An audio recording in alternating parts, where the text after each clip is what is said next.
Year 2023 के CBSE class 10th boards exam में पूछे गए एक और क्वेश्चन के साथ मैं आपके सामने हूं। Hello everyone, welcome to Challenger classes. My name is Udit Gupta. ये क्वेश्चन भी चैप्टर 1 का है, एज यूजुअल प्लेलिस्ट चैप्टर 1 की है तो क्वेश्चन भी चैप्टर 1 का ही डिस्कस करेंगे। तो क्वेश्चन 1 मार्क का है, लेकिन लॉजिक बहुत है इस क्वेश्चन में, समझते हैं इसको। In the electrolysis of water, जब वाटर की इलेक्ट्रोलिसिस होती है, if the mass of gas collected at anode is Ma and the mass of gas collected at cathode is Mc, the value of Mc by Ma। आपसे बोल रहा है कि अगर इलेक्ट्रोलिसिस होता है वाटर का, तो जो गैस एनोड पर कलेक्ट होती है उसका मास हम Ma मान लें, और जो गैस कैथोड पर कलेक्ट हो रही है उसका मास हम Mc मान लें। तो अगर हम दोनों के मासेस का रेशियो निकालें, Mc by Ma करें, तो हमें क्या वैल्यू मिलेगी। तो आइए समझते हैं इसको ध्यान से।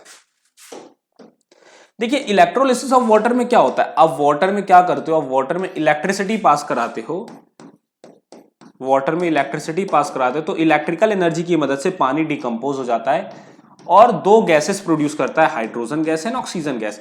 अगर आप इसको बैलेंस करते हो तो बैलेंस करने के बाद आपको कुछ ऐसी इक्वेशन मिलती है 2H2O। जब यानी दो वाटर मॉलिक्यूल का ब्रेकडाउन हो रहा है, दो वाटर मॉलिक्यूल का ब्रेकडाउन हो रहा है, तो दो वाटर मॉलिक्यूल के ब्रेकडाउन से दो हाइड्रोजन मॉलिक्यूल का फॉर्मेशन हो रहा है और एक ऑक्सीजन मॉलिक्यूल का फॉर्मेशन हो रहा है।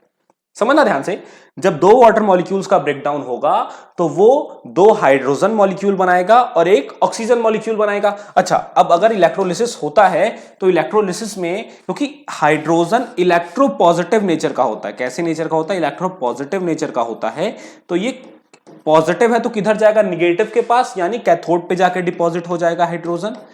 ठीक है, और ऑक्सीजन इलेक्ट्रोनिगेटिव नेचर का होता है। कैसा नेचर होता है, इलेक्ट्रोनिगेटिव नेचर होता है, तो ये किधर जाकर के कलेक्ट होगा, पॉजिटिव पर। निगेटिव है तो पॉजिटिव पर, यानी एनोड पर जाकर के कलेक्ट होगा। अब खुद आप देखो, हाइड्रोजन गैस जो है वो डबल अमाउंट में बन रही है as compare to oxygen gas. Oxygen hydrogen molecule जो है, अगर वो 2 हाइड्रोजन मॉलिक्यूल का फॉर्मेशन करेगा, अगर इलेक्ट्रोलिसिस ऑफ वाटर के दौरान 2 हाइड्रोजन मॉलिक्यूल का फॉर्मेशन हो रहा है तो एक ऑक्सीजन मॉलिक्यूल का फॉर्मेशन हो रहा है। नहीं समझ में आ रहा तो ऐसे समझो, अगर दो वाटर मॉलिक्यूल का ब्रेकडाउन होता है, दो वाटर मॉलिक्यूल का ब्रेकडाउन होता है, तो दो वाटर मॉलिक्यूल के ब्रेकडाउन से दो हाइड्रोजन मॉलिक्यूल बनते हैं और एक ऑक्सीजन मॉलिक्यूल बनता है। अभी समझ में आई बात। ये जो इक्वेशन लिखी है, बैलेंस इक्वेशन, ये हमें यही बात समझा रही है। तो यानी हमेशा जो हाइड्रोजन मॉलिक्यूल का फॉर्मेशन होगा वो डबल अमाउंट में होगा as compare to oxygen molecule. तो कैथोड पर अगर हम देखें तो कितना मास कलेक्ट होगा, मान लेते हैं अगर दो हाइड्रोजन मॉलिक्यूल पहुंचा कैथोड पर, तो कितना ऑक्सीजन मॉलिक्यूल पहुंचेगा एनोड पर, एक पहुंचेगा। तो हाइड्रोजन मॉलिक्यूल H2 का मतलब एक हाइड्रोजन एटम का मास कितना होता है, 1 होता है, तो दो हाइड्रोजन एटम में तो कितना मास हो जाएगा, 2 हो जाएगा। तो ये एक हाइड्रोजन मॉलिक्यूल का मास है, ये एक हाइड्रोजन मॉलिक्यूल का मास है। दो हाइड्रोजन मॉलिक्यूल होंगे तो डबल कर दीजिए। तो यानी टोटल अगर कैथोड पर 4U का मास पहुंचेगा, कितना मास पहुंचेगा, 4U का मास पहुंचेगा, तो एनोड पर कितना मास पहुंचेगा, तो एनोड पर कितना पहुंचेगा, ऑक्सीजन मॉलिक्यूल का मास कितना होता है, एक ऑक्सीजन का 16, तो दो ऑक्सीजन का 32।